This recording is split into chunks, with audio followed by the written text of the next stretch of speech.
Good evening and welcome to Stretty News TV. I'm Ben at Ben Speech, and we are, of course, today celebrating Legends Day at Old Trafford. You might have been, you might have seen, you might have watched the United Legends play, of course, against Bayern Munich today. And, of course, they won the all-important second tie. It was 4-2 today, I believe. And the guys, by the way, put on some display. Paul Scholes acting like he's put no years on and was still in that red shirt like day one. He was, again, outstanding. And today we've got an outstanding panel to talk about our Legends 11. Now, the whole point of this show is for us to discuss what Legends team we'd play if we were in the manager's seat. And we're not just going to go, look, we'll go with the legends who are still with us. We're going to open a board and say, look, we're going to go with the best of the best United players to ever have graced the United shirt. And on the show this evening, one of the greatest United fans ever to grace the United view, Barry, all the way live from South Africa. Barry, how are you doing? Hello, Ben. I'm doing great. Thanks for inviting me, and particularly with such an eminent panel. I feel a little bit out of my depth, to be quite honest. You fit out of your depth, Barry. I tell you, it's like being back at school in a history lesson today. It's going to be great. Also on the show this evening, he's the guy who once famously held that Terrar Fergie banner, and he's not saying Terrar to anyone tonight. Actually, he's saying, hello, this is the team I'll play. It's Pete Molyneux. Pete, how are you doing, mate? I'm very well, thanks, Ben. Great to be here, just like Barry. Thanks for inviting me on, and I hope I can contribute something.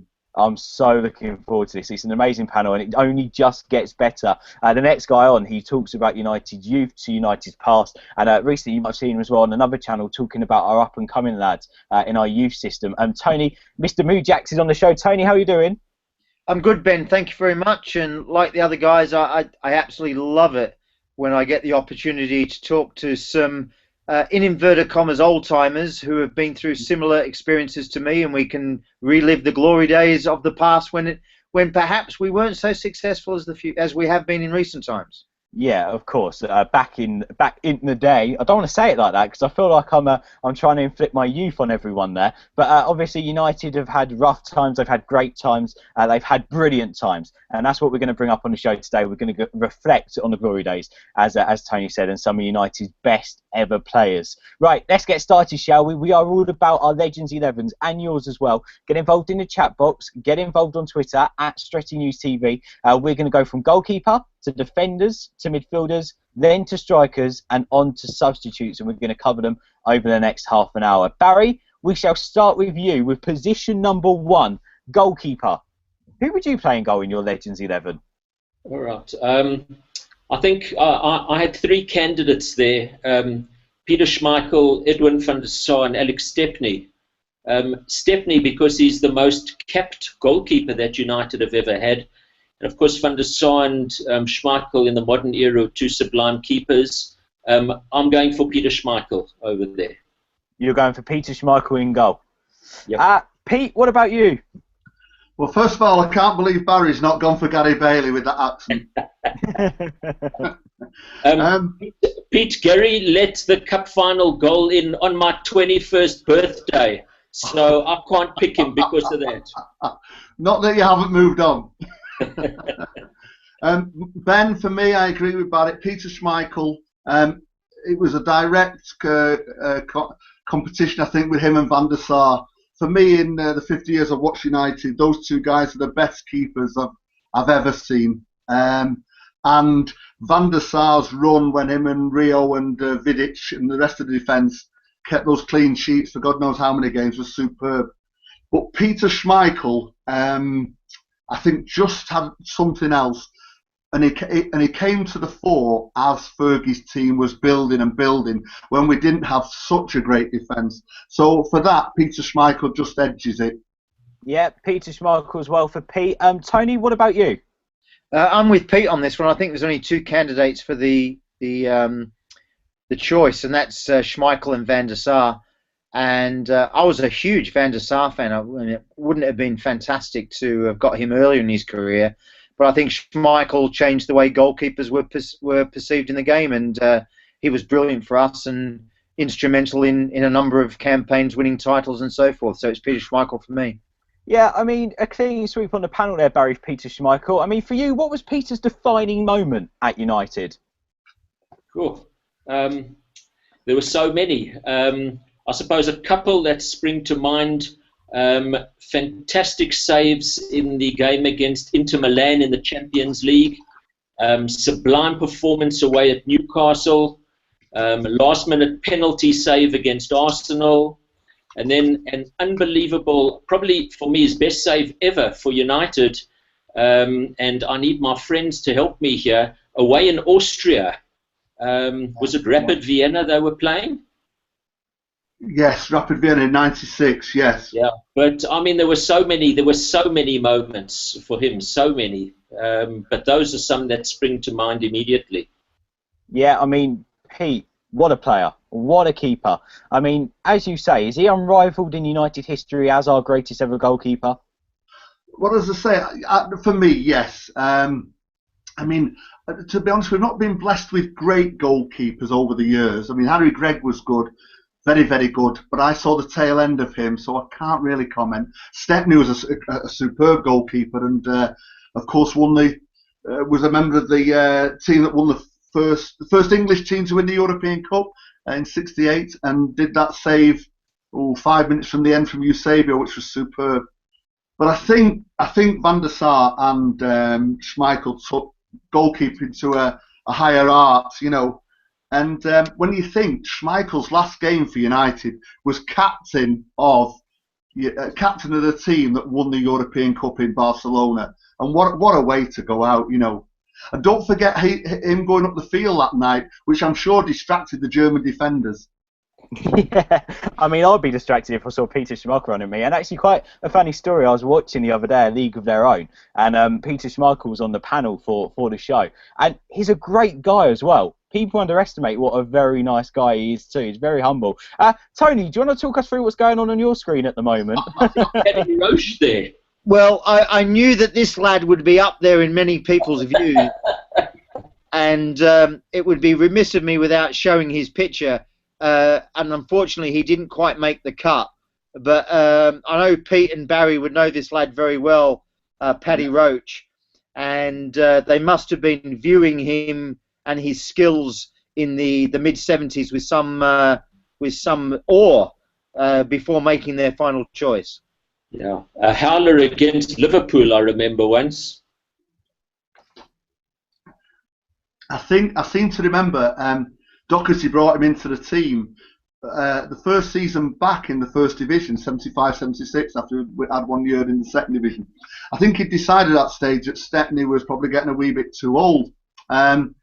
And we went into the autumn top of the league. You know, we'd come back firing on all cylinders. Yeah. But you're right, it had a howler letting a howler against Liverpool, and then the next away game against Arsenal. And it shot his confidence. And Doherty at the end of November, I think, had to bring Stepney back. And we nearly went on and won the double. Yeah, I mean, there's so many iconic players with United, and in terms of goalkeepers, Jack West actually agrees with you guys. Peter Schmeichel has to be, no doubt, and Sai agrees as well with Peter Schmeichel. Hey, let's move from the goalkeeping position, shall we? A lot of credit to Peter Schmeichel as our panel. It's a clean sweep, all gone for Peter on that one. Let's move on to centre-back, shall we? Barry, are you playing a traditional 4-4-2? Are you going for two centre-backs? Have you got a back three? How are you playing it? I'm going in a 4-4-2 formation. Yep. Right, okay, so who are your two centre-backs, Barry? Well, the centre-backs posed quite a dilemma because at one stage I thought I'd have to put a midfielder at centre-back, but I'm not going to do that. I think I like centre-backs as pairs. So for me, it was really between Bruce and Pallister or Vidic and Ferdinand, although Jaap Stam gets a special mention, as does Billy Foulkes, because he played a hell of a lot of games for United. I think 686 games for United in total. But I'm going for the pairing of Vidic and Ferdinand. Oh, so you've got Nemanja and Rio. Oh, I like that, actually. Yeah. Rio and Vidic, of course. Rio retired this season. Vidic didn't have, of course, his best season in with Inter Milan. Actually, rumours at the start of the season were pointing us with a move back to Vidic, but you cannot forget what they have done for the club in recent memory, can you? Pete, who would you go for? Are you going for two centre-backs, or have you gone with a three? No, I toyed with going with the three just so I could get all that talent up front in.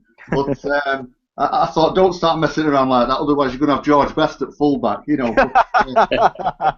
So again, without wishing to sound sycophantic, Barry said it all. I go for a pairing, and I go for the best pairing I've seen at United in my time, and it was Ferdinand and Vidic. Again, we've had Bruce and Pallister, very, very good. Styles and Fowkes, superb. Ronnie Johnson and Jaap Stam in that '99. But that time when Vidic and Ferdinand were playing, and Van der Sar at the back, don't forget, United ruled the world. We won the European Cup, we won the World Club Championship. I think we'd won the League Cup, we won the Chad Shield. We had 4 trophies at one stage. We had all that time without conceding goals. At its peak, round about 07, 08, 09, that pairing, I think, was as good as it gets at centre-back. So for me, yeah, it's Nemanja and Rio, God bless them. So far, Tony, both Pete and Barry going for Nemanja and Rio. Have you gone with a 3 or have you gone with a 2 as well? I've gone with a 2. I think a 3 is a more modern thing. Our history has never been play 3 at the back, so it's very hard for me to pick 3. I've gone a little bit against the grain with the other 2 lads. I think Rio, it was really interesting. I was putting my defenders, my central defenders, down on a piece of paper, and all the names that came up.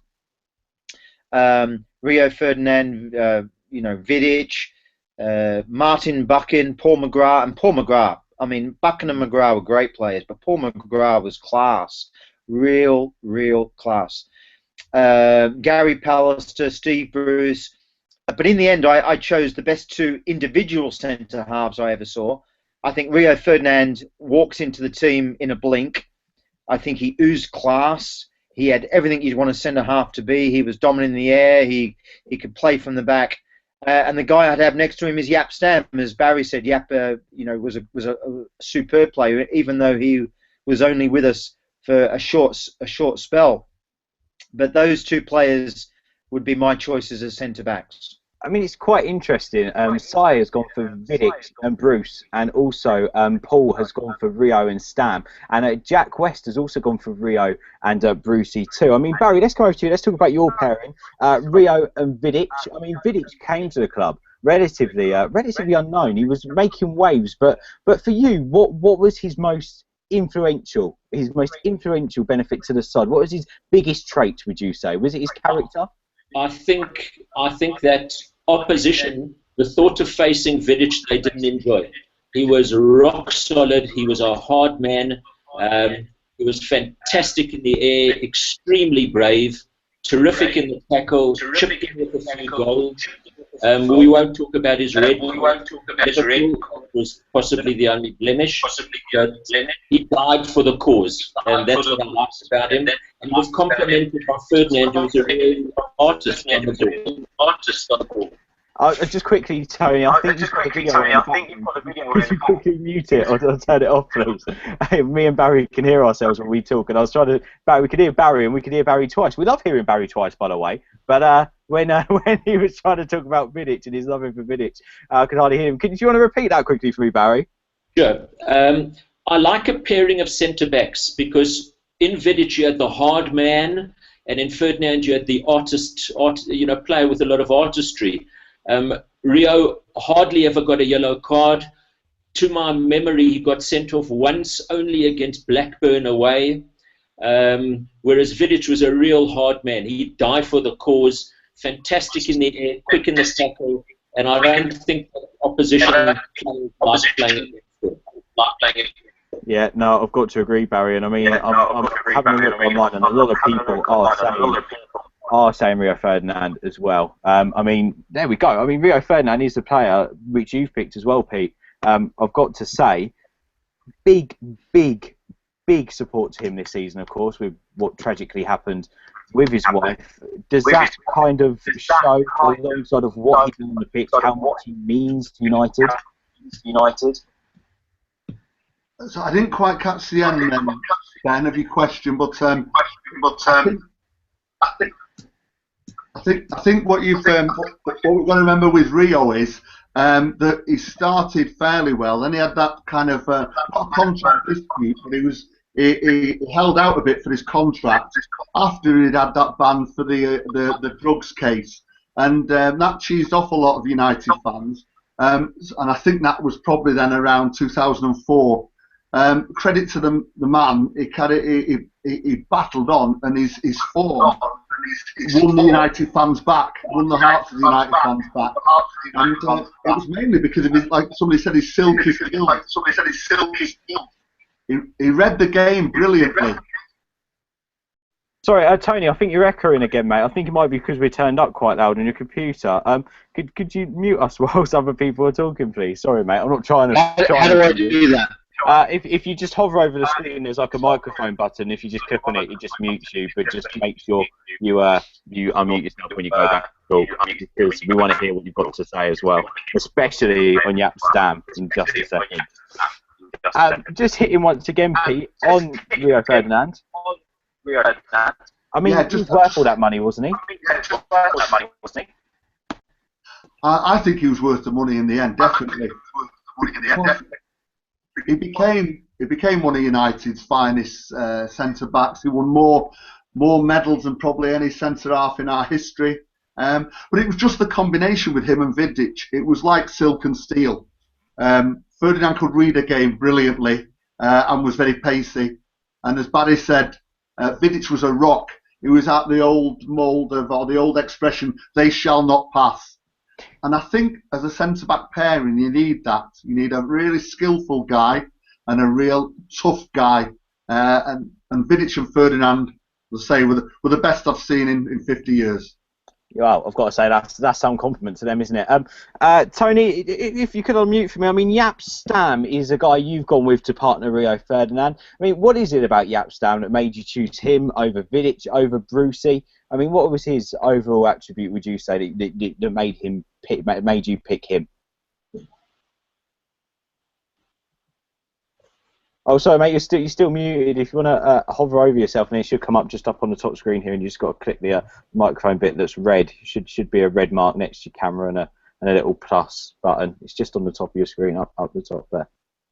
Should be able to see it. There we go, mate. That should be better. Yeah, we can. Is that better? Yeah, we can hear you now. I think Stam was quicker than Vidic and Bruce. I never saw Stam get beaten by anybody. His pace was unbelievable. And he was an absolute monster. He was bigger than Ferdinand. He was bigger than Vidic. You talk about people not wanting to play Vidic. No one wanted to play against Stam. And I think even Ferguson said, he was a big mistake getting rid of him when he did. And he had such a great career after leaving United. I remember, and I never forget watching him play against... I think it must have been Arsenal and Thierry Henry or something, and Thierry Henry was running towards the corner flag to get a ball, and Stam was just sort of coaching him into the corner, and all of a sudden he put this acceleration of speed on, and Henry looked around and said, "Wow, I didn't expect that." He was class, I think, in my opinion. He was one who unfortunately didn't stay very long, but I thought he had an incredible impact when he was here. Yeah, no, I've got to completely agree, and Paul Stock agrees as well. Rio and Vidic are best ever pairing, but Stam over Vidic for me. Stam is the most dominant centre-back I've ever seen at United. And hey, who knows, for the Brucey fans out there, he may be one of the substitutes. Our guys get 3 substitutes, so who knows? Or someone might have put him at right back or left back. You never know. Barry, for you, you're going for a 4-4-2, so who would be your right back of choice in your Legends 11? Right. At right back, I considered Johnny Carey, I considered Gary Neville, and I considered Dennis Irwin, who of course played a lot of games left back. I mean, we could have him as either. I've gone for Gary Neville as my right back. I thought Gary developed into a fantastic reader of the game. I thought he developed into an attacking fullback as well. And what I loved the most about him was his passion for the club. So he would be my choice at right back. What about you, Pete? Who have you gone for at right back? Oh, you're muted, mate. We are live, guys, by the way. Go on, Pete. It sounds like Barry and I have been sat in the same room all afternoon, and we've not.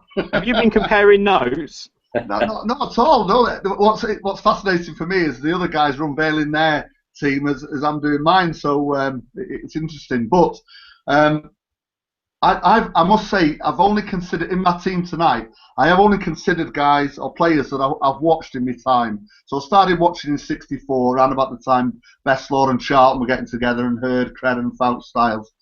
In that time, we've been blessed with some good fullbacks. But out of all those, I've gone for Gary Neville.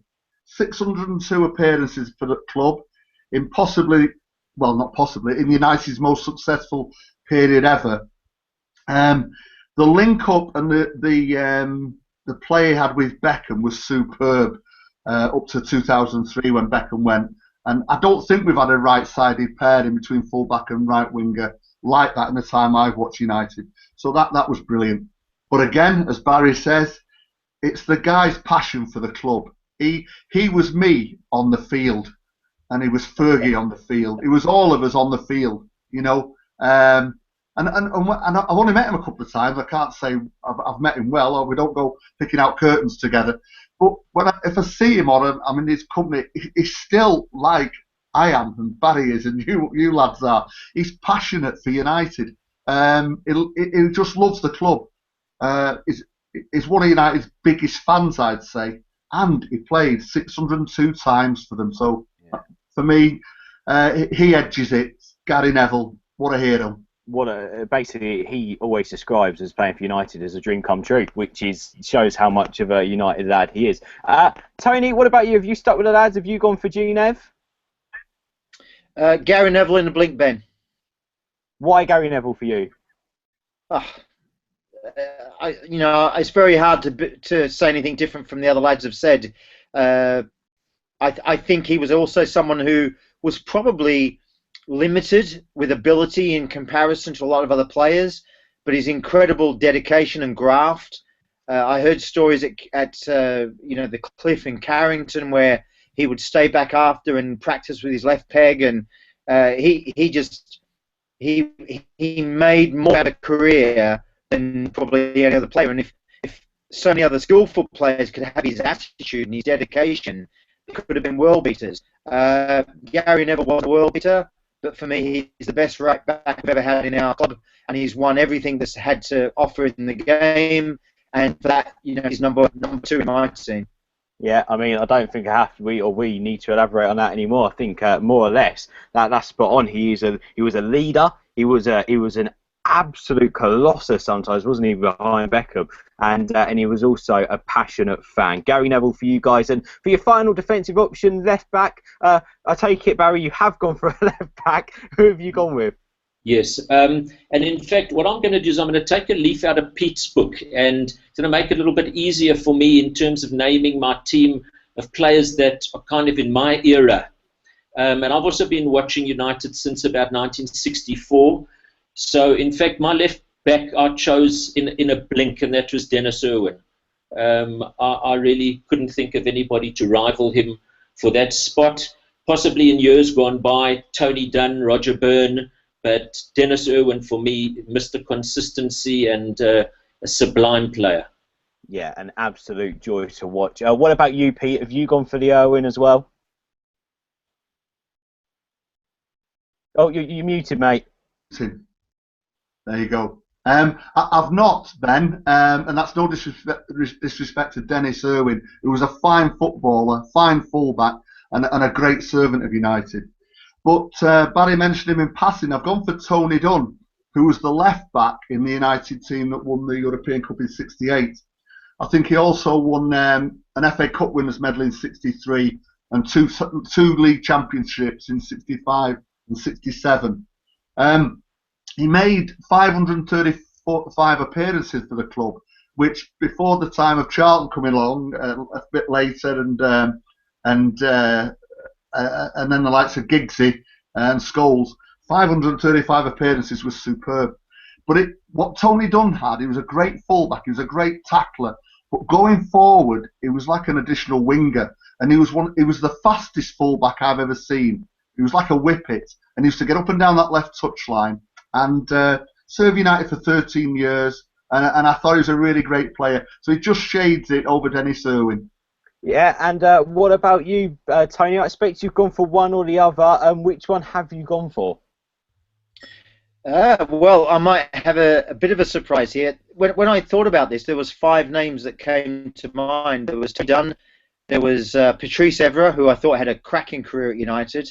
Very, very underrated, more of a wing back, I suppose, more than a classic fullback. Uh, Dennis Irwin, as everybody said, and I thought Dennis was class. I thought Dennis had everything you'd want in a left fullback. But also, I throw Arthur Orbiston in there. I thought Arthur had a fantastic career at United. If he was in the modern game with great players around him, he would be a star player. But the one I've chose is Roger Byrne. He, if you research and hear about Roger, everybody talks about what an incredible captain he was, what an incredible fullback he was, and how he changed the game of fullbackship, if you like, during the 1950s. And one of the great quotes I love to say is that when Roger played well, Stanley Matthews didn't get a kick. He would often say Roger was so quick, he would give Stanley Matthews half a yard and then catch him. And Stanley said, "Well, there's not a lot I can do against this lad. He's too fast for me." And I think that for me personally, I would choose Roger Byrne. Well, I've got to say, a few people commenting online. It has to be Irwin, says Arwell United. Hello to Jack West, who also goes for Irwin. And Sai says, Evra was close, but it has to be Dennis Irwin for him. Well, Tony and Pete have gone for two different options there. Pete, we'll come to you first. Tony Dunn. For the viewers who aren't well off or don't know much about Tony Dunn, for you, what was his greatest attribute? What made him stand out compared to the rest for you? I think it was his tackling. Obviously, a fullback always needs to be a good tackler. And again, he didn't just dive in. He was a good reader of wingers, and it was almost effortless. But in addition to that, as I said, it could overlap, and he did it he was so quick that he could get up the field and launch an attack and be back in time, not get caught out. Which some very good overlapping fullbacks didn't always do. And also, he was very consistent, and he very rarely missed a match through injury. All of his 500 odd appearances were in 13 years. He missed very, very few matches. I would imagine, Ben, Fergie used to say about Irwin that it was always the first name on the team sheet. Not necessarily the best player, but the first name on the team sheet. I guess for Busby, it would probably be Tony Dunn. It was a similar thing. But I must just say quickly, I'm really glad Tony's mentioned Roger Byrne. I didn't see the Munich team or the Babes team. I wish I had, But so I can't really comment. But I think if there was any guys or gals here that were 10 years older than us, they'd have a few more of the Babes in. But if I didn't see them, I can't really comment. But Roger Byrne, by all accounts, was probably United's best fullback ever. What about you, Tony? Of course, a lot of brilliant things said there about Tony. That made possibly one of the first names on the team sheet way back when. But for you, Dennis Irwin, is he probably your favourite fullback of the current sort of era? Yeah, I think so. It's very hard. Dennis was incredibly consistent. I'm a big Arthur Orbiston fan. I think he's a very underrated fullback. And Arthur, 500 games for the club. How he never got picked for Scotland was totally beyond me. But Dennis Irwin, although right-footed, slotted into left back for 10 seasons in our most successful period. I think, apart from Roger Byrne, perhaps. And I'll give you another name, Bobby Noble. A lot of people rate Bobby Noble incredibly high. And Pete, you must have seen Bobby in that 1966-67 season where everybody tipped him for 100 caps for England. But unfortunately, because of his car accident, his career was cut short. But people raved, seriously raved at Bobby Noble. But I would say Dennis Irwin is probably number 2 behind him for me. And on Roger Byrne, quickly, Tony. I mean, for you, why Roger Byrne? What set him apart from the others? I think what you have to do is you have to look at history and say, how has the game developed? And in the 1950s, the fullbacks didn't get forward. The fullbacks gave the ball to the midfielders, gave the ball to the halfbacks, and they just stayed in their own half. Roger didn't do that. Roger was an attacking fullback. He changed the game, changed the game or the role of the fullback in those periods. But also, he, as sort of Pete talked about with Tony Dunn, he was able to jockey the opposing right wingers and just scare the hell out of them with his incredible pace and reading of the game. And as a consequence, he nullified the right winger completely in a period where the fullbacks kind of just put the wingers into row Z and dealt with the consequences afterwards. Roger completely changed the way that fullbackship was played from then on, in my opinion. And the fact that he played 33 consecutive games for England tells you that, you know, Alf Ramsey rated him, and Walter Winterbottom, I should say. Walter Winterbottom rated him incredibly highly as well. And unfortunately, but for Munich, he would have probably played in the 58 World Cup, the 62 World Cup, maybe not the 66, but he would have been an England captain for the future.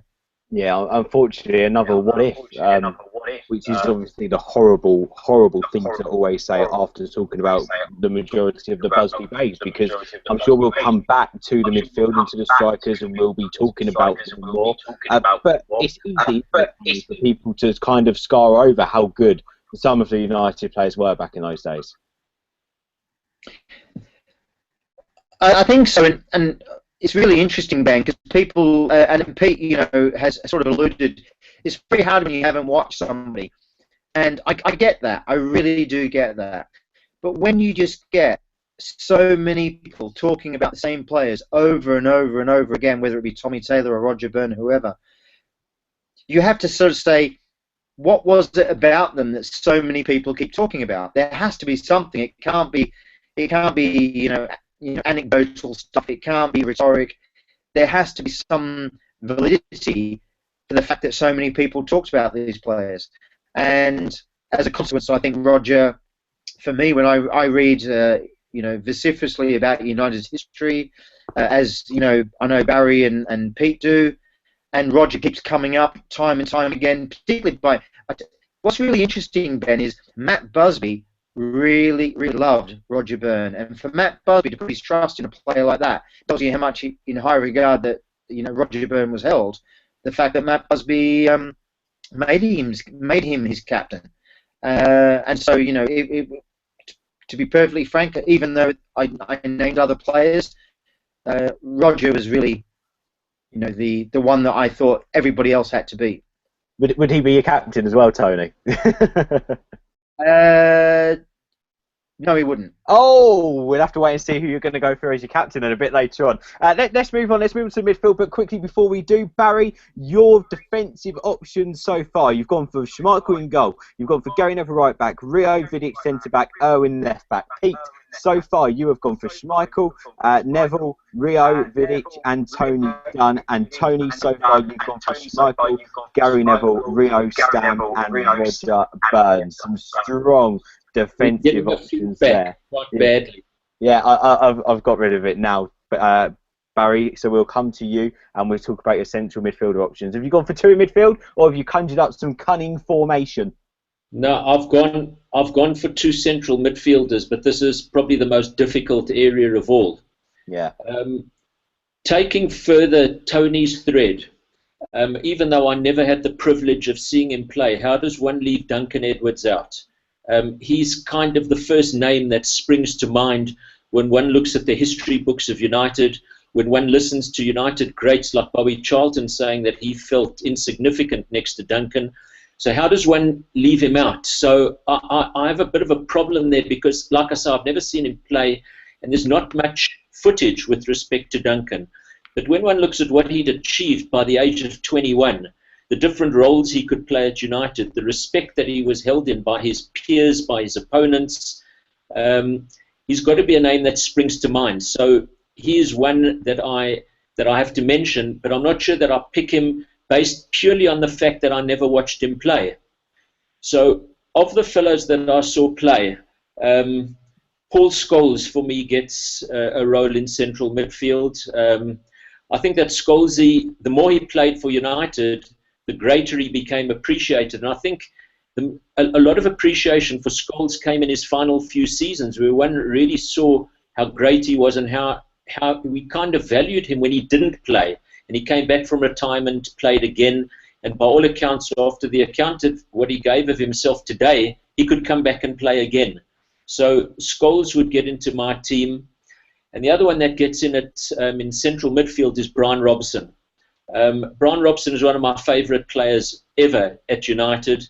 I think when Brian played, he played in a team, I mean, he did overlap into the Ferguson era. He did win 2 premiership medals. But we saw Brian really in the Ron Atkinson era, and Brian played in a team that was not the best era for United, not the best side, but Brian was absolutely sublime.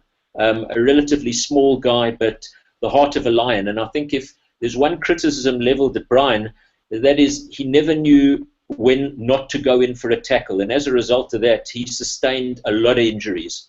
The statisticians may well correct me, but I think Brian won 89 or 90 caps for England and missed 35 England games due to injury. Some sources say he scored 97 goals for United. Some say he scored 99 goals for United. So he was a freely scoring midfielder. I would pick him ahead of Roy Keane in central midfield. And in fact, I picked Brian Robson to captain my team. Fascinating. So Barry has gone for Scholes and Robbo in the centre of his midfield. Of course, also they're mentioning the great Duncan Edwards. But what about you, Pete? Have you gone for a 3-man midfield, or have you gone for just a solid 2? I've gone for the 3-man midfield, but it's flexible. Do you want me to give you the 3? You haven't put Jemba in there, have you? No, because I thought you might count him as 2. Come on. You should have expected that joke to come out somewhere. I'm holding the Anderson one for Tony. I should have done it. Oh, God, Jemba. Neither Jemba or Cleverson's in there. But, Tom Cleverley? No. Right, let's move on. Who is in your midfield, Pete? I can only give you one more guess now. Right, I've got 3 in there. Do you want me to, I'll talk about each of them individually, should I, Ben? Yeah, go for it. Going back to what Barry says there, my guy who I've got in just edged out Brian Robson. And when I hear myself saying that, having watched Robson through the 80s, I feel now like putting a nail through my eye, you know. But for me, Roy Keane gets in there.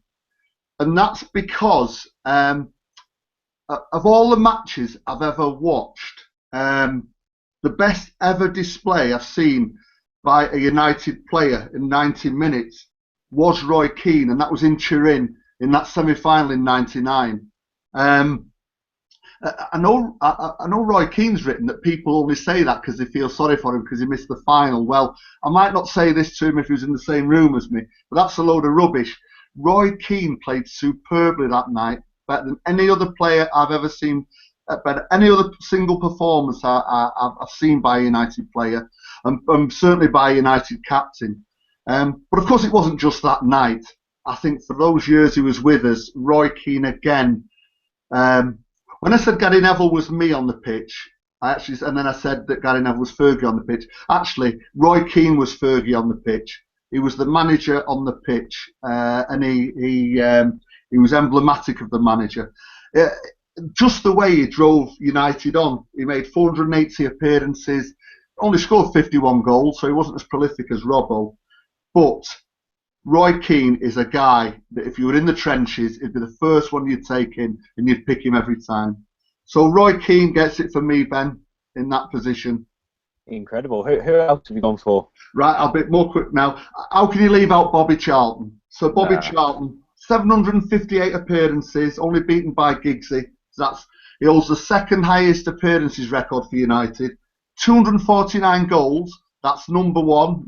Wayne Rooney might beat him, but he's the number 1 goal scorer for United. One of only 2 Englishmen to win the European Cup and the World Cup.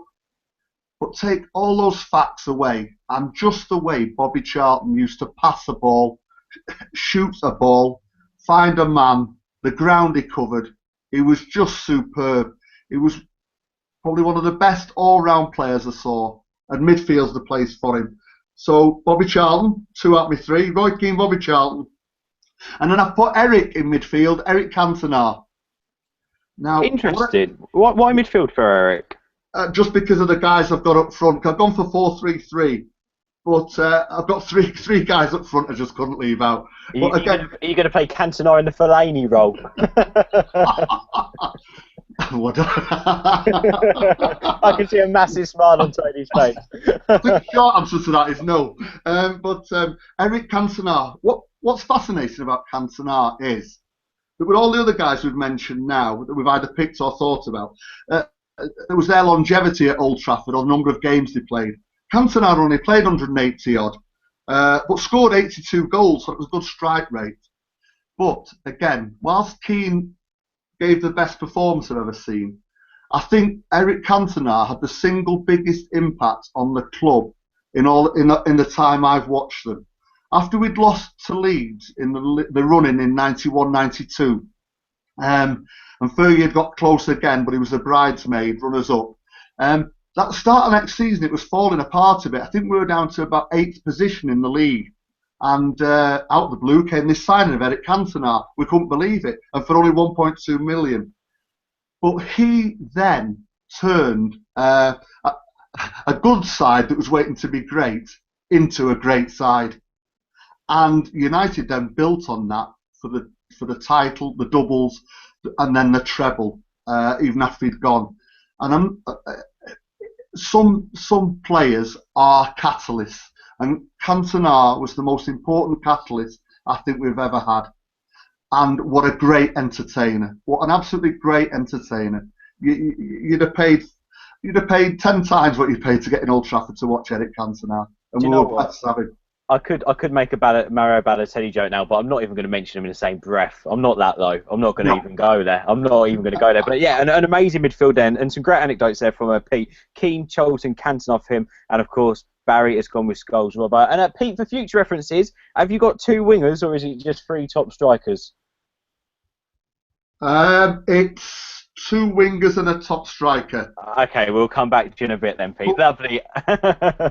Thank you very much for now. Let's move on to Tony. Tony, a lot of people here talking about Edwards, a lot of people talking about Robbo, and of course Pete's thrown in Keno there. Are you going with 2 in midfield or are you going for 3? I've gone for a classic 4-4-2. We played 4-2-4 and 4-2-5 and all this sort of stuff in the 50s and 60s.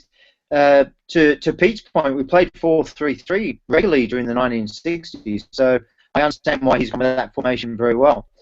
But for me, I've gone for a central 2 in a 4-4-2 formation, and I'm going to build on what Barry said. Brian Robson's a shoe-in.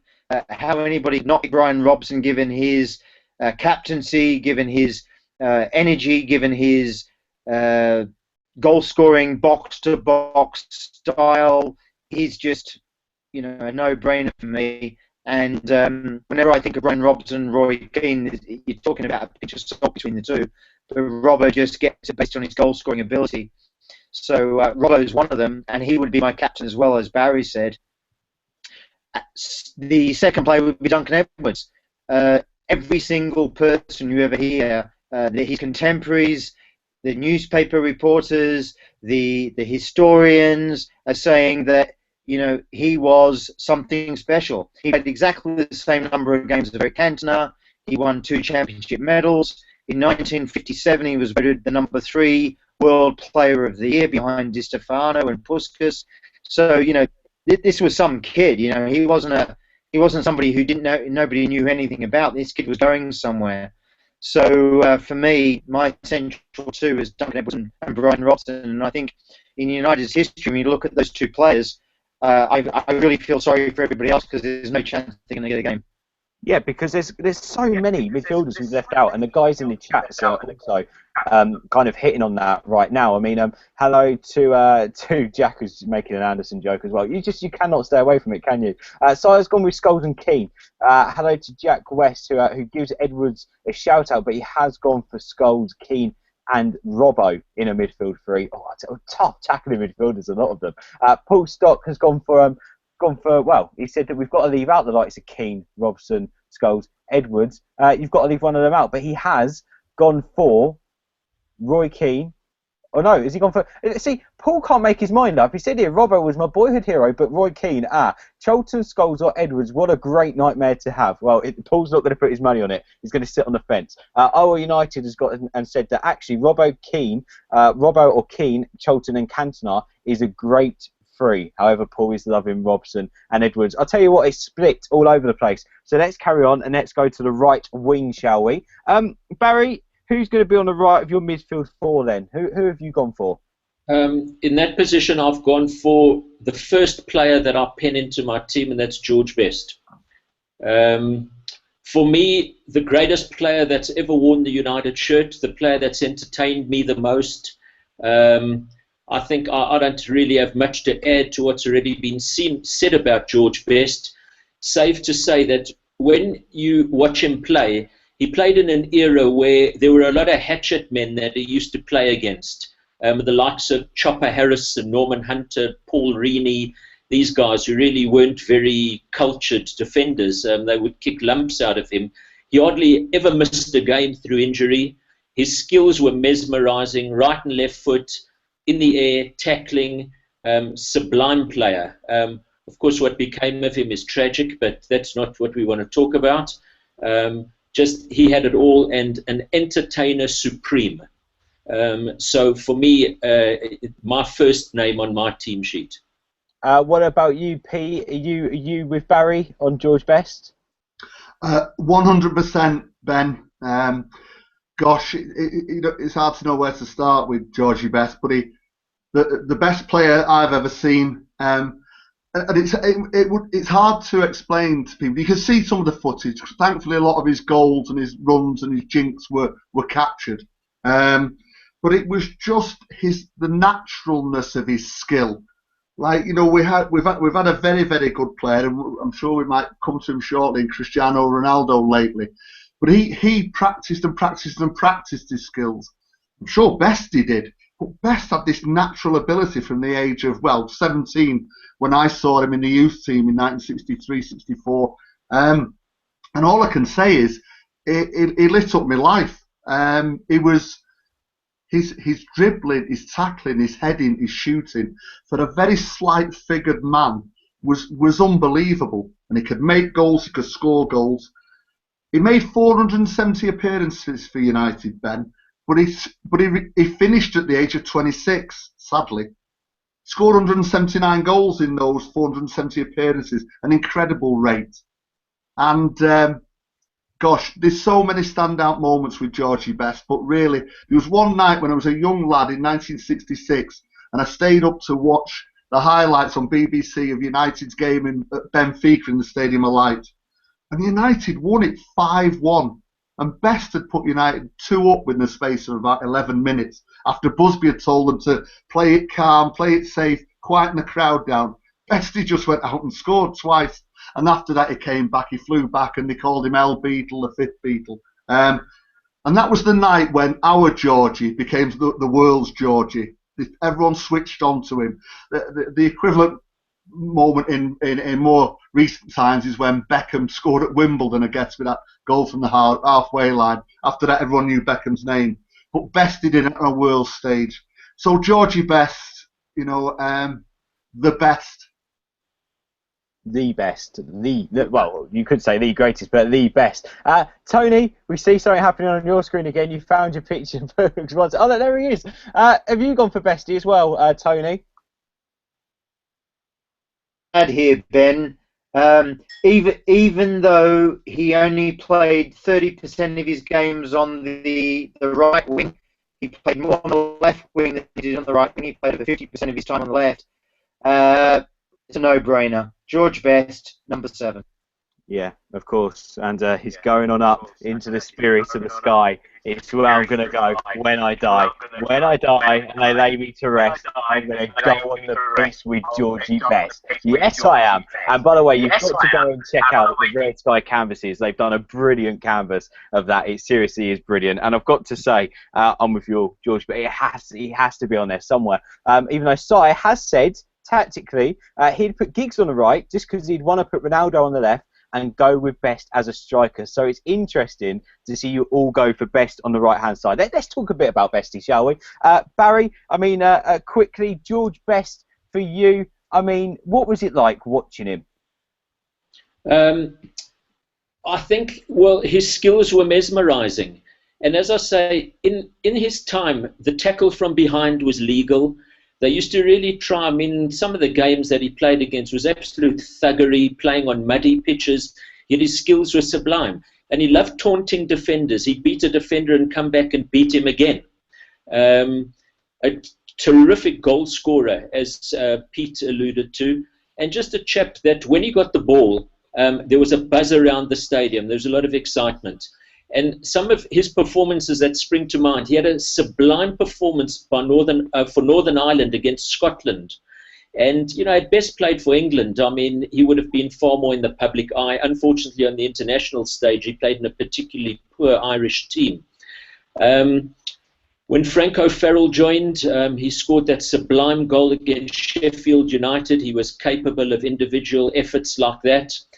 His 6 goals against Northampton. And then a personal memory, when George stopped playing, he actually came out and played in South Africa for one of the local clubs. Now, of course, this was a George Best that wasn't training very hard. This was in 1974. We used to go and watch him at training in the evening. He used to stand outside the penalty box and get the ball from his goalkeeper, and he'd go through the whole team, I kid you not. So he was that kind of player, and he looked like a kid in a candy store. He loved the ball, he wanted to play with it, and he wanted to entertain. And that's what I remember him for. I think Pete's comment about the 5th Beatle is very apt. He was a celebrity. He was probably the first footballing celebrity. Of course, guys like Beckham and Ronaldo have taken it to a different level. But George Best was at the forefront of all of these, and an amazing player, and for me, the greatest player that I've ever seen. Yeah, I mean, Pete, Barry there mentioned about George Best being really the first football celebrity. It's hard to forget his personality. He had such charisma and personality about him as well, didn't he? Oh, he did. Again, I can't say I knew Georgie Best, but I've read so much about him. I feel like I did know him. But what he was a very shy man. Generally, he didn't speak up.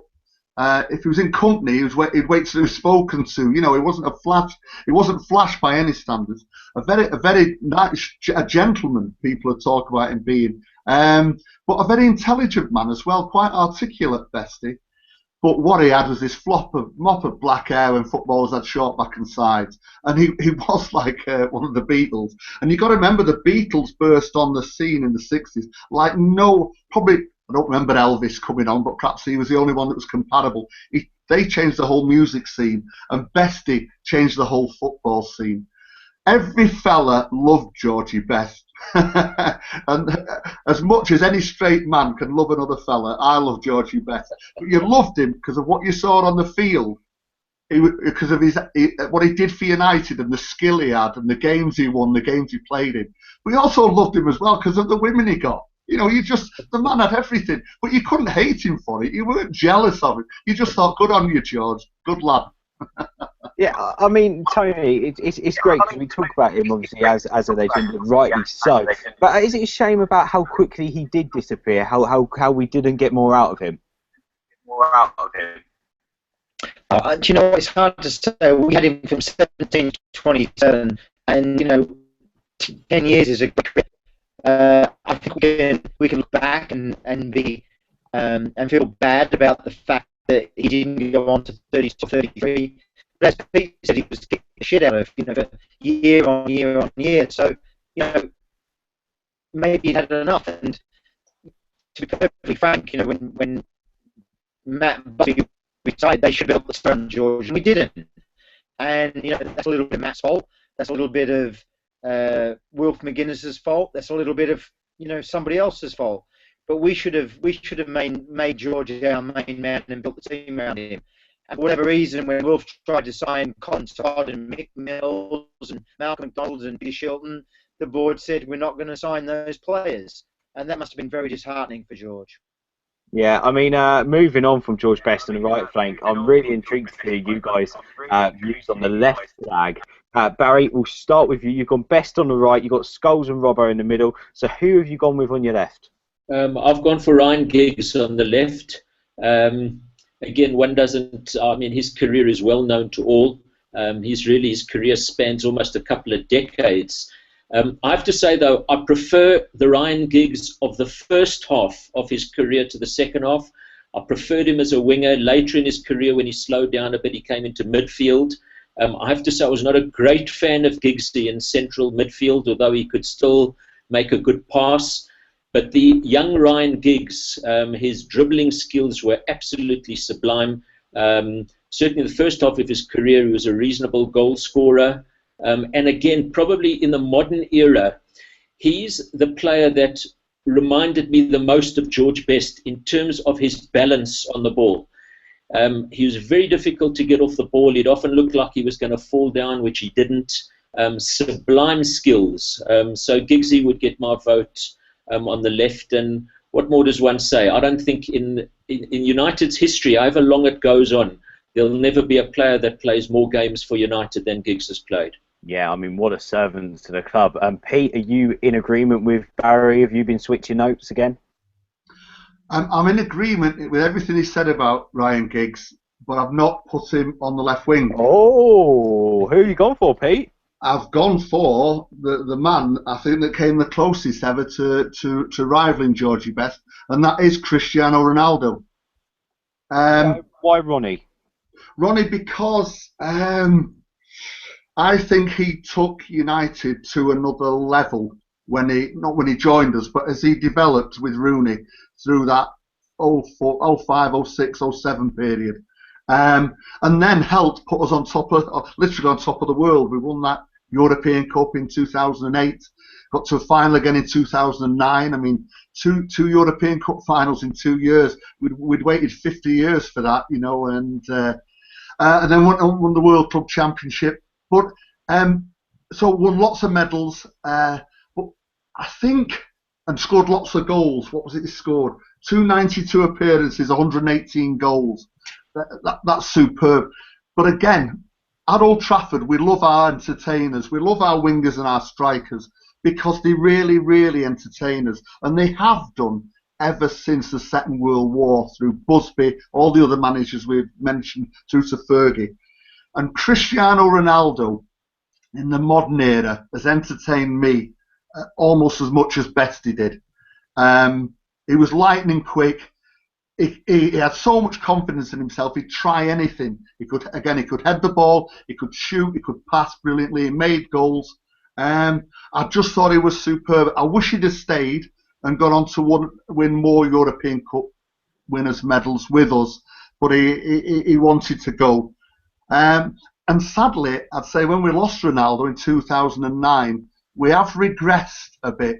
And I yearn for the time when we can get back up to that 2009 standard when we were top of the world.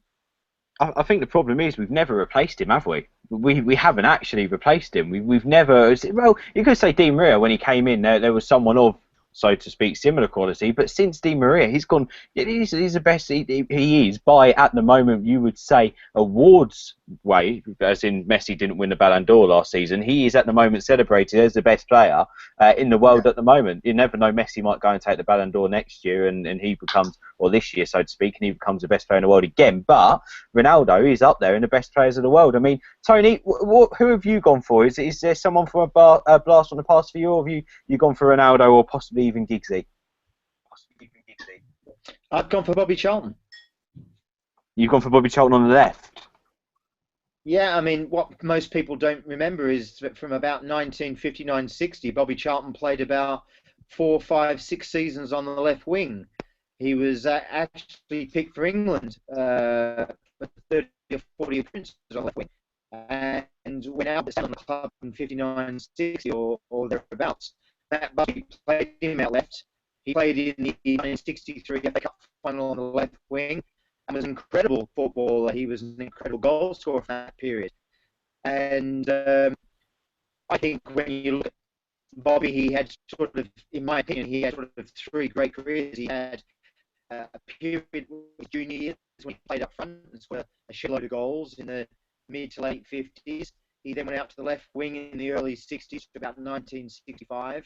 And then Matt and Alf Ramsey moved him into central midfield, where he kind of played his final 5 or 6 years of his career.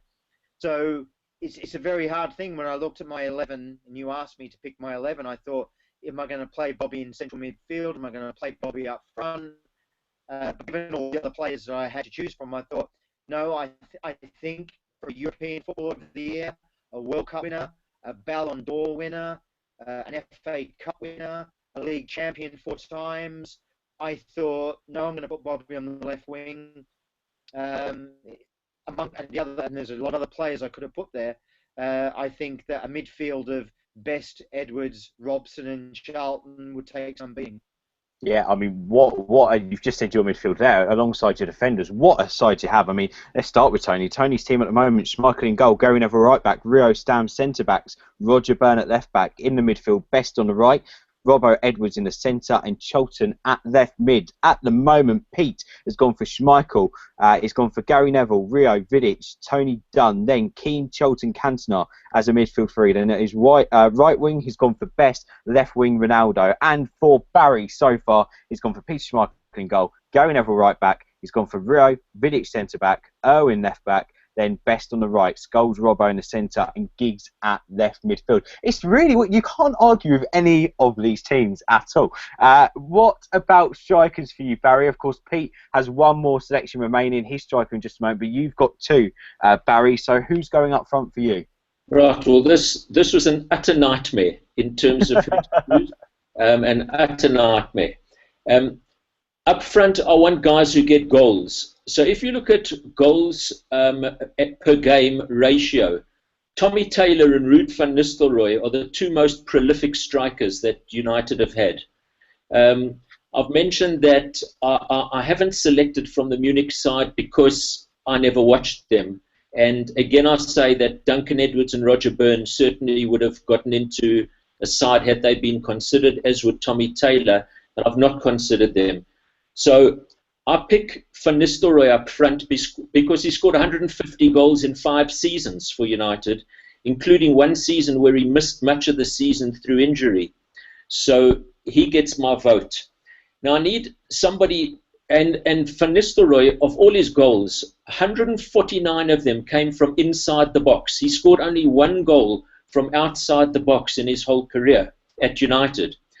So I need somebody playing with him that can be possibly a creator. So I thought, do I put in Eric Cantona? How can I possibly leave out Cantona? But if I'm looking at strikers, Eric scored 80 goals in his time at United.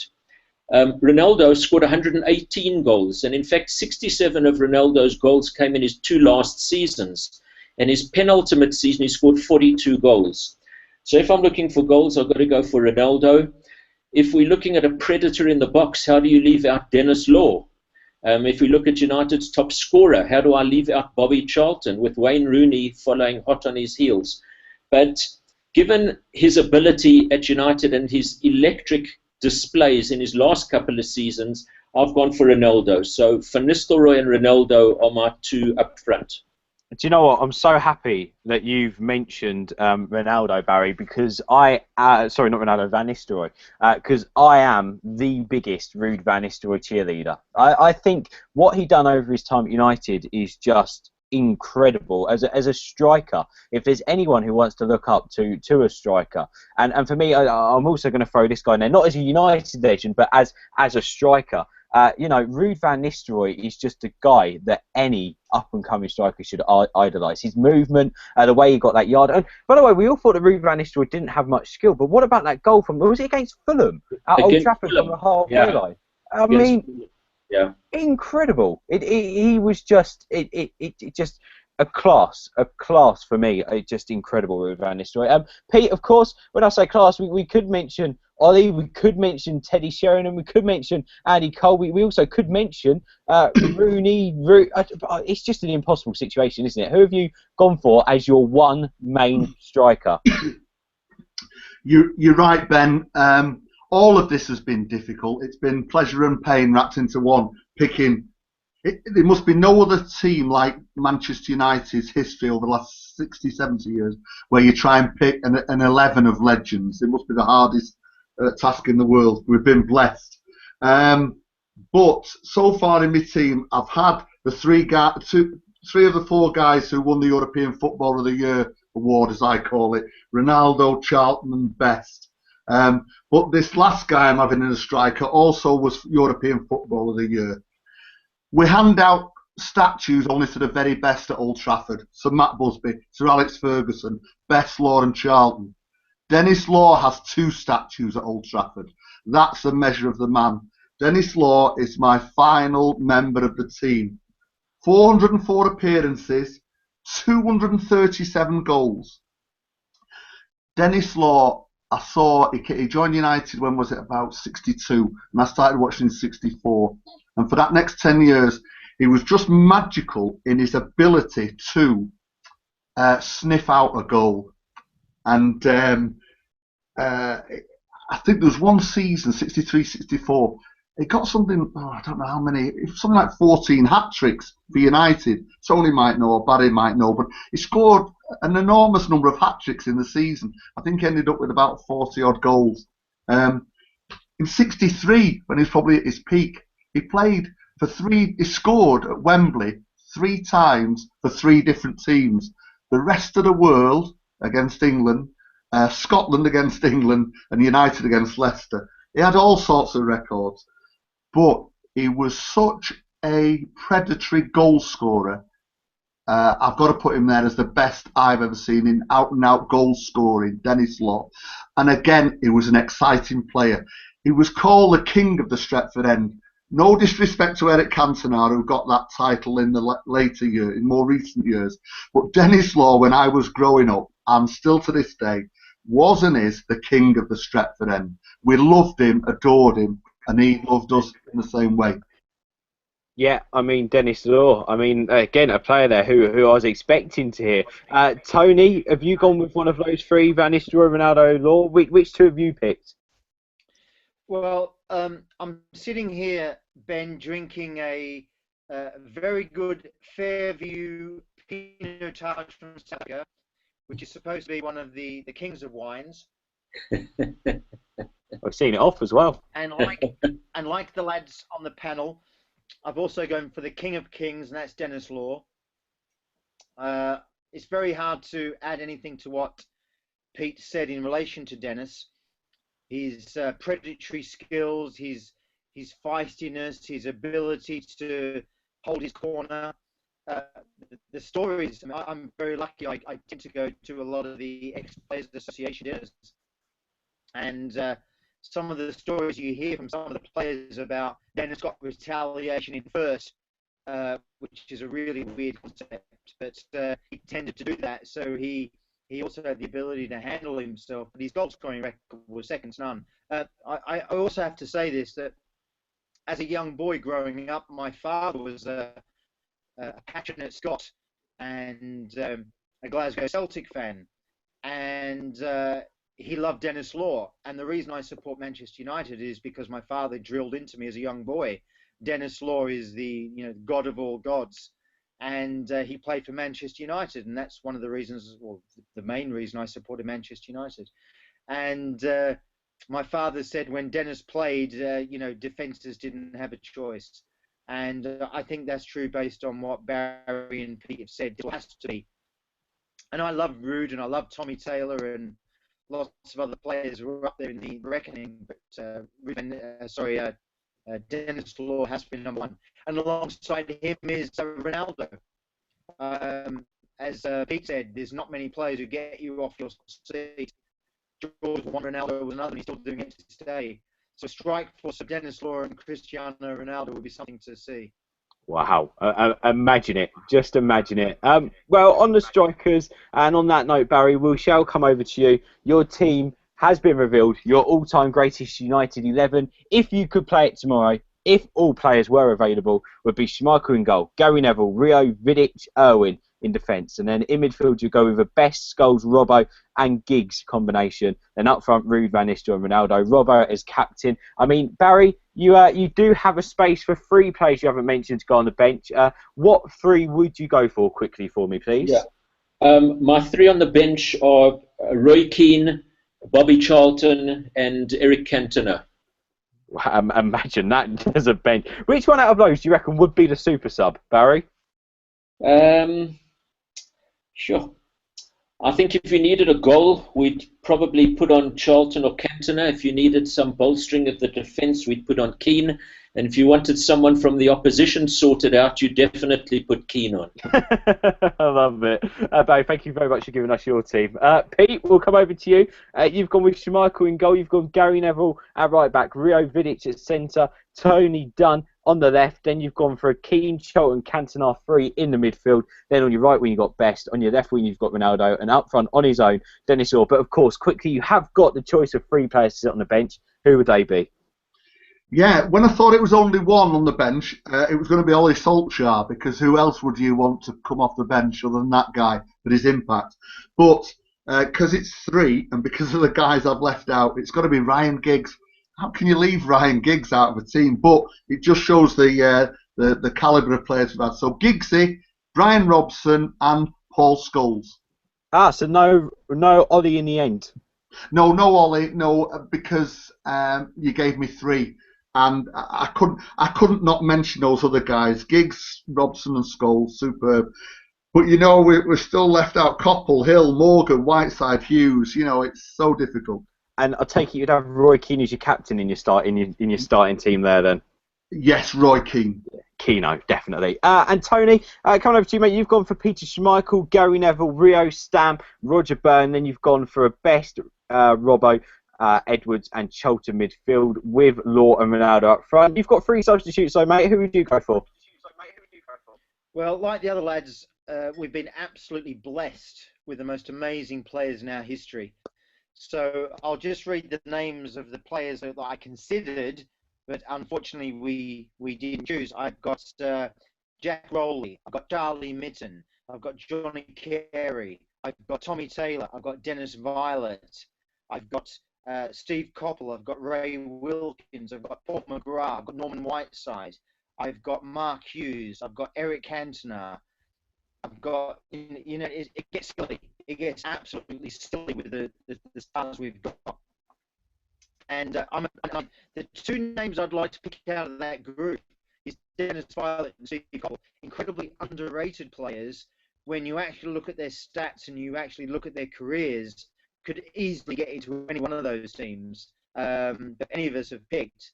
And and Stevie Coppell was just, we talk about Kanchelskis and Beckham.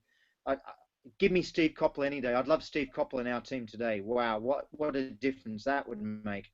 But the 3 players I've gone for on my substitutes bench, Ryan Giggs, Roy Keane and Paul Scholes. And, the most modern people who watch the game will understand why I've chosen those 3. Yeah, no, definitely, and it's 3 wise choices there as well. I mean, what great teams we've got here, and what great teams you sent in as well. Of course, over the next couple of days, we'll be discussing these teams online with you, and we'll also be asking you to send in more of your greatest 11 teams. So today, the Legends did play at Old Trafford. However, we had to have our say on our Legends lineup, and they are on this side of this box. But of course, you will see them online. We're going to make up some cool graphics, and you'll be able to see these teams online in full. Barry, thank you for coming on tonight, sir. Thank you very much, Ben. Lovely to talk to you guys. And Tony and Pete, thank you very much. I'm privileged to be in such fantastic company. Yeah, I mean, what a day to be a Red for me. I mean, I've sat here and I've just absorbed it. Oh, it's been absolutely brilliant. Thank you, Barry. At Doc United, we got to our Fergie's Pete Molyneux. Pete, thank you for coming on, mate. It's been a pleasure. Thanks for having me on. And I echo what Barry says then. It's been great to do this. Difficult, but great. And great to share and hear the views of the other 2 lads. I feel privileged to have been part of that. And you can go and catch Pete online at Pete Molyneux. And, of course, Tony at Mr. Moodjack. Tony, we've had some sound qualities and difficult bits with you this evening. However, a great team. Did you enjoy yourself? Absolutely, Ben. I appreciate the opportunity and just echo the other lads. Pete and Barry are long-time supporters. We've got incredible passion and history for the club. They know their stuff. I only wish that one day the 3 of us could get down into a pub locally in Manchester or Barry, even Cape Town, and share a bottle of red wine or a couple of pints of bitter and really, really talk about Manchester United. Let's do that in the new season, lads. And when that happens, we're going to put a camera there. Thank you guys for coming on. We'll have to make that happen. I'm sure Jonathan Strager will want to be a part of that as well. Make sure you check us out at Straight News TV as we talk more about our Legends 11 online. Right now, thank you for watching. Share the video. Check out Tony on Twitter at Mr. Moodjack. Also, you can go and check out Pete on Twitter at Pete Molyneux and continue the discussion with Barry at Doc United. Thank you for watching. It's been Legends Day today, of course, but we'll keep talking about Legends in, of course, the future. Thank you and goodbye.